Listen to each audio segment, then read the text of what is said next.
Welcome dear students, this is lecture number 10 and in previous lectures we finished chapter number 2 and in this lecture we are going to start chapter number 3 which is on page number 12.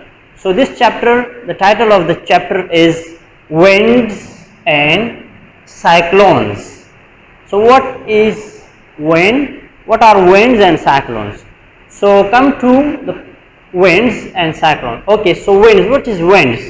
Winds it is a kind of, हम उर्दू में कैसे हवाएं, एक तेज किस्म की हवाएं हम कह सकते हैं इसके. तो इसकी डेफिनेशन अगर देख लें, let's wind is the movement of air near earth surface. Surface means सतह, यानी कि winds क्या है? वो हवाएं है मूवमेंट्स, यानी उन हवाओं का क्या कहते हैं? Movements that near earth surface, जो कि अर्थ सरफेस यानी कि जमीन की सतह पर जो होते हैं उनकी मूवमेंट्स हैं. कहते हैं winds consist of the bulk movement of air. Absolutely, यानी ये बहुत सारी हवाओं का क्या होता है? मजमुआ होता है. एंड देन कहते हैं winds usually blow from one direction at a time but sometimes they spin round in spiral. Sometimes क्या होते हैं? ये इसका एक ही डायरेक्शन होता है इन हवाओं का, जो कि बहुत सारे हवाओं का मजमुआ होता है. बट समटाइम्स ये हवा जाते हुए सीधा ब्लो करते हुए कभी कभी स्पाइरल हो जाते, इस तरह घूमने लगते हैं. ठीक है ना? अंडरस्टैंड?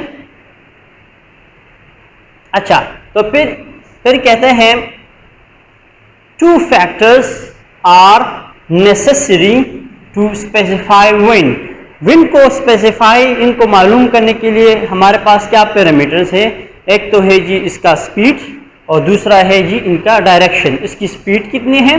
यानी जो नॉर्मल हवाएं है हमारे जो नॉर्मल एनवायरनमेंट में है हमारे एटमॉस्फेयर में, वो नज़र नहीं आती जब तक वो तेज़ ना हो. अंडरस्टैंड? और एक तो इसकी स्पीड होनी चाहिए, जितनी हवा की कितनी स्पीड है. अंडरस्टैंड? और उसकी फिर डायरेक्शन कि किस डायरेक्शन में वो हवाएं चल रही हैं, तभी हम जाके उसको हम स्पेसिफाई कर सकते हैं कि ये क्या है?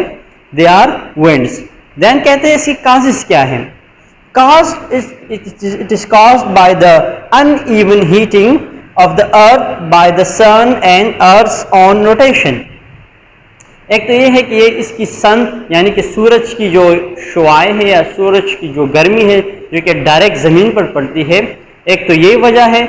और दूसरी ये वजह है कि अर्थ का जो रोटेशन है, यानी कि आपको पता है हमारा जो अर्थ है वो क्या करता है? अपने ही एक्सिस में क्या करता है? रोटेट करता है. अंडरस्टैंड? तो इसकी ये दो बहुत बड़ी वजूहात है.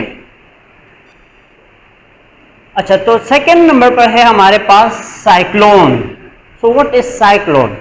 Cyclone it is a kind of, इसको तूफान कहते हैं, यानी कि समुद्री तूफान हम इसे कह सकते हैं, जो कि बड़े बड़े समंदरों में होता है. A cyclone is a general term for a weather system in which winds rotate inwardly to an area of low atmospheric pressure. Understand कि वो वेदर, ये एक मौसमी सिस्टम है जो कि क्या करता है?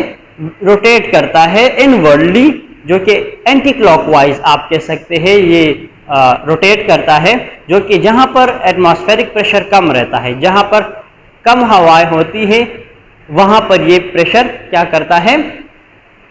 ये साइक्लोन वहाँ पर पैदा होता है. It is form over warm water, यानी कि ये अक्सर का ये ओशियंस, जो ये बड़े बड़े समुद्रों में ये साइक्लोन्स क्या करते हैं? ये पैदा होते हैं. समुद्री तूफान आप कह लें. फिर ये क्या करते हैं? बनते हैं यानी कि समंदर में ये इस तरह ये रोटेट करते रहते हैं, यानी कि एंटी क्लॉकवाइज या कभी क्लॉकवाइज. तो यहाँ पर एक आई किस्म का बन जाता है. कहते हैं the centre of the cyclone, यानी जो साइक्लोन का जो सेंटर होता है, the wind speeds are much less. यहाँ पर डेफिनेटली यहाँ पर क्या होता है? स्पीड कम हो जाती है, और इसके जितना दूर आप जाते जाएंगे इसके सेंटर से, ये क्या करता है? ये इसकी स्पीड ज़्यादा होती रहती है. अच्छा, अगर हम सिंपल वर्ड में अगर इसको कहें साइक्लोन को, that cyclone means bad stormy weather with a lot of rain. Okay, so अब ये हमारे जो कि हमारे करीबी कौन कौन से इलाकों में ये पाया जाता है या कहाँ पर अफेक्टेड एरिया कौन से हैं? तो इसमें जो अफेक्टेड एरियाज हैं, the Bay of Bengal and the coastal area around it. Coastal area mean जो कि समंदर के करीब, जो कि साहिली इलाके आप कह सकते हैं बंगाल के, और साथ में western coast of the Indian are cyclone affected region. Understand? यानी कि ये अब जाहिरी बात है, ये बाज़ दफ़ा ये जापान, जितनी भी ओशियन यानी समंदर से करीबी इलाके हैं या करीबी ममालिक हैं, ये ज़्यादातर अफेक्ट होते हैं. आप लोग कभी कभी न्यूज़ में पढ़ते भी होंगे कि जी समुद्री तूफ़ान आया या सुनामी वगैरह. अंडरस्टैंड? तो ये एरियाज़ बहुत अफेक्ट करते हैं, जिसकी वजह से माली और जानी नुकसान भी ज़्यादा होते हैं. So I hope you understand. So in next lecture we will start further. Until next lecture, goodbye.